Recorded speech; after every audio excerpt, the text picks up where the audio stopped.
Hi everyone, welcome to Sleepy Classes. Guys hopefully अपने घर में सब अच्छे होंगे। तो गाइस अच्छे रहिए, ध्यान रखिए अपना।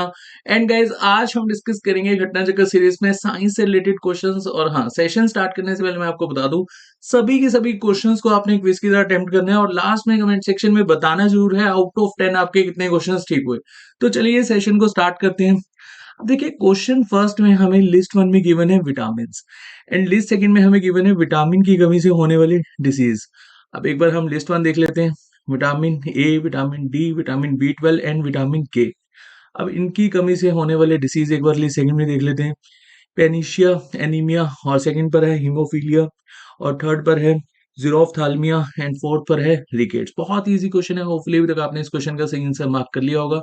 देखिए, ऐसे क्वेश्चंस को आपने अटेम्प्ट कैसे करने हैं यहाँ पर समझिए, और मैं आपको हमेशा से बताता हूँ कि आपने इजी वन चूज करना है।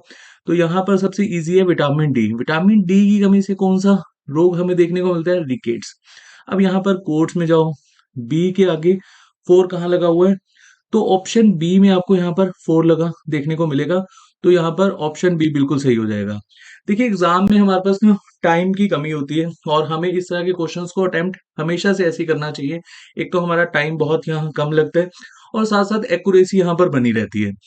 चलो एक बार हम यहाँ डिटेल में देख लेते हैं। विटामिन ए की कमी से कौन सा डिसीज होता है? जीरोफ्थाल्मिया। तो यहाँ पर हम लगा लेते हैं ए। उसके बाद विटामिन डी तो मैं आपको बता ही चुका हूँ, रिकेट्स। विटामिन बी 12 की कमी से होने वाला डिसीज पेनिशिया, एनीमिया। तो यहाँ हम लगा देते हैं ऑप्शन सी। एंड विटामिन के की कमी से हमें कौन सा डिसीज होता है वो देखने को मिलता है? तो यहाँ पर आपने याद रखना है हीमोफीलिया। तो यहाँ लगा देते हैं हम डी। अब देखिए, जो विटामिन होते हैं, vitamin are organic compounds that are required in small amount in our diet.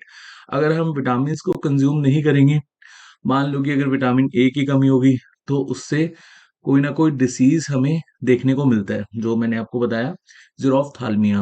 अगर विटामिन डी की कमी होगी तो रिकेट्स, विटामिन बी 12 की कमी होगी तो पेनिशिया, एनीमिया, एंड विटामिन के की कमी होगी हीमोफीलिया। और यहाँ पर विटामिन बी 1 की कमी से बेरी बेरी रोग होता है।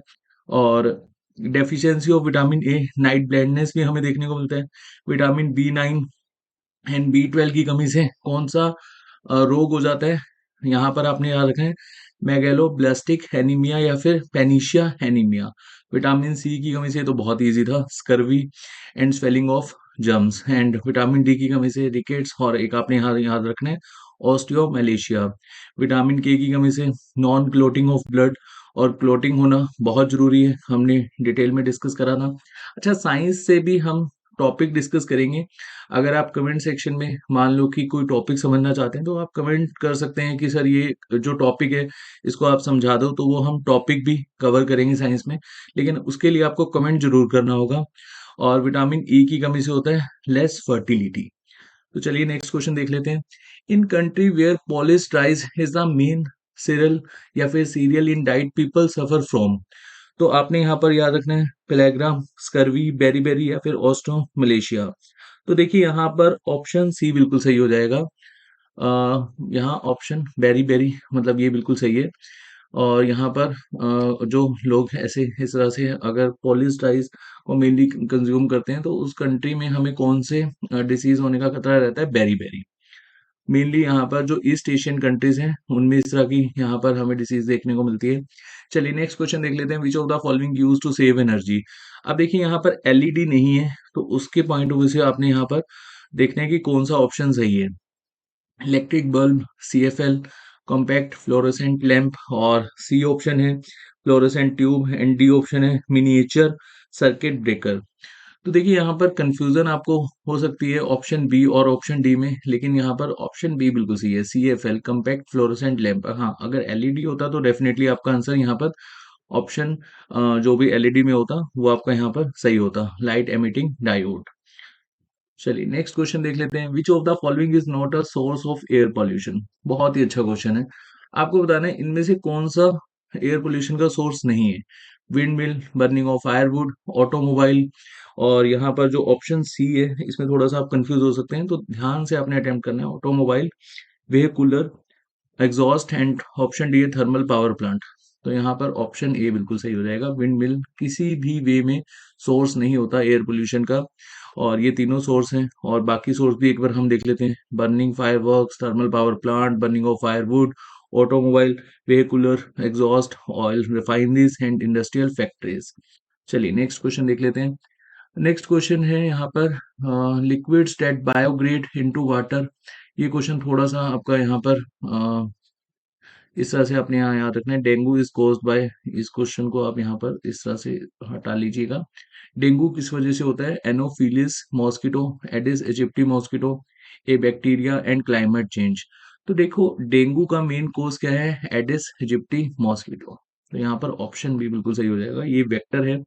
और डेंगू किसकी वजह से होता है? एडिस इजिप्टी। और इस की वजह से हमें और भी डिसीज देखने को मिलते हैं, जैसे chikungunya, yellow fever, Zika virus. और जब डेंगू हो जाता है तो उस समय प्लेटलेट्स बहुत कम हो जाती हैं। नॉर्मल अगर हम प्लेटलेट्स देखें तो 1.5 लाख से 4 लाख के आसपास होती हैं, और जब डेंगू होता है तो ये 1.5 लाख से कम होनी शुरू हो जाती हैं, और जब रह जाती हैं 10,000 या फिर 15,000, तो बहुत ही यहाँ पर हमें सावधानी बरतनी होती है। और उस समय ग्लूकोज वगैरह आपको मतलब देखने को मिलता होगा, अगर किसी भी आपके दोस्त में या फिर रिलेटिव्स में जब डेंगू होता है तो उनको एडमिट ही करवाना पड़ता है अगर प्लेटलेट्स बहुत कम रह जाती हैं।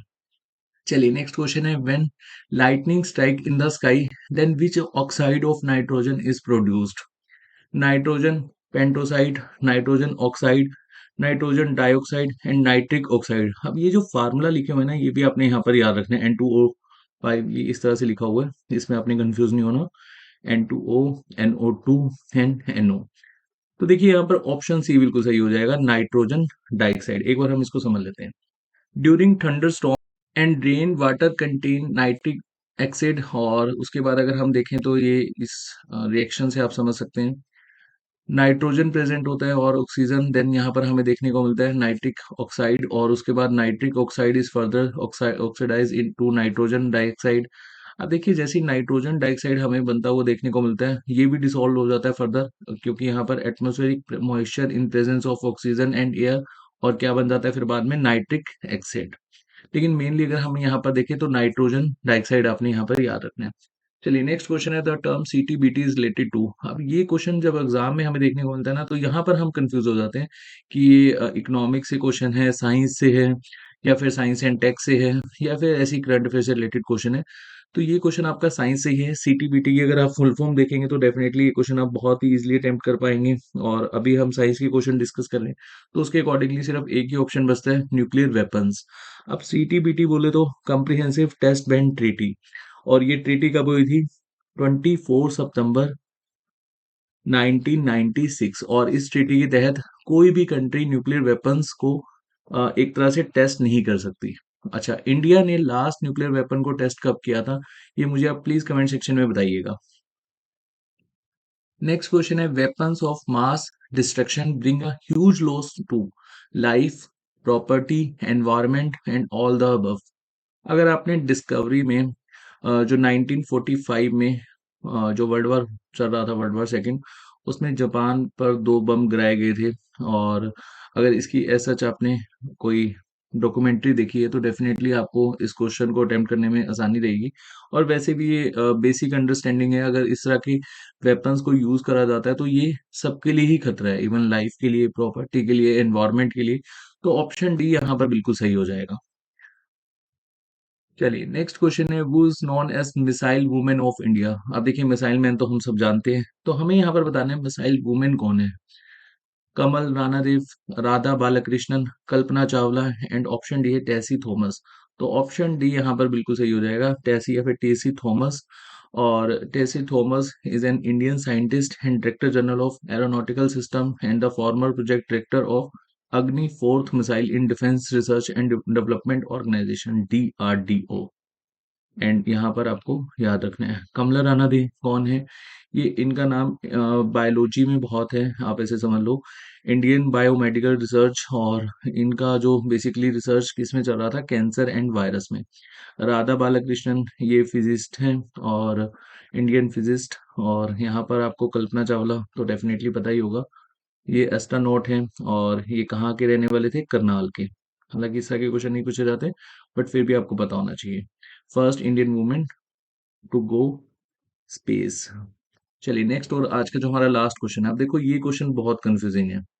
WHO declare end of which virus outbreak in west Africa in May 2015।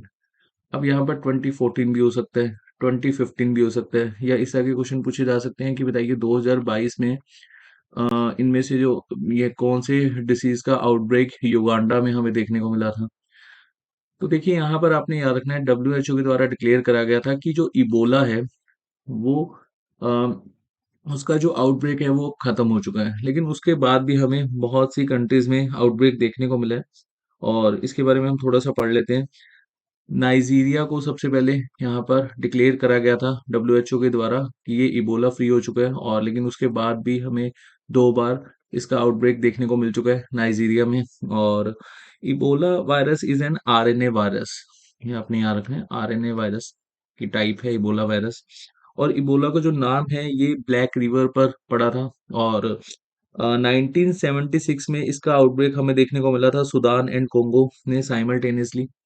1976 में सूडान एंड कोंगो कंट्री में इसका आउटब्रेक हमें देखने को मिला था। एंड एक कंट्री है सेनेगल, इस कंट्री को फर्स्टली यहाँ पर WHO के द्वारा इबोला फ्री डिक्लेयर करा गया था। और ये कब करा गया था इसमें मैं कंफ्यूज हूँ, एक बार आप इसको गूगल कर लेना। और 2019 में आउटब्रेक हुआ था कोंगो में, और 2022 में आउटब्रेक हुआ था जैसे कि मैंने आपको बताया युगांडा में।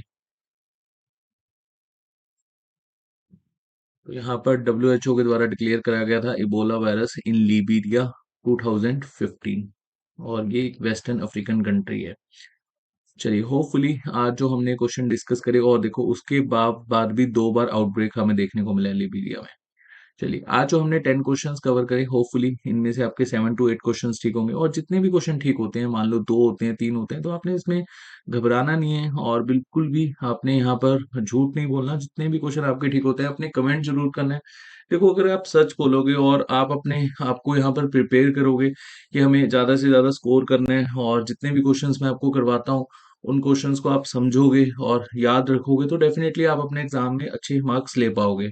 और ऐसा नहीं है कि सिर्फ घटना चक्कर का जो साइंस वाला सेशन है और हिस्ट्री के सेशन में ही आपने कमेंट करना है, सभी सेशंस में आपने कमेंट करना है। इससे टीचर्स को एक तो मोटिवेशन मिलता है, और साथ साथ ये भी पता लग पाता है कि आप अपने एग्जाम के लिए कितने अच्छे से पढ़ पा रहे हैं और कितना सीरियस है आप अपने एग्जाम के लिए। तो चलिए नेक्स्ट सेशन में बहुत जल्द मिलेंगे, तब तक के लिए अपना ध्यान रखिए। Thank you so much.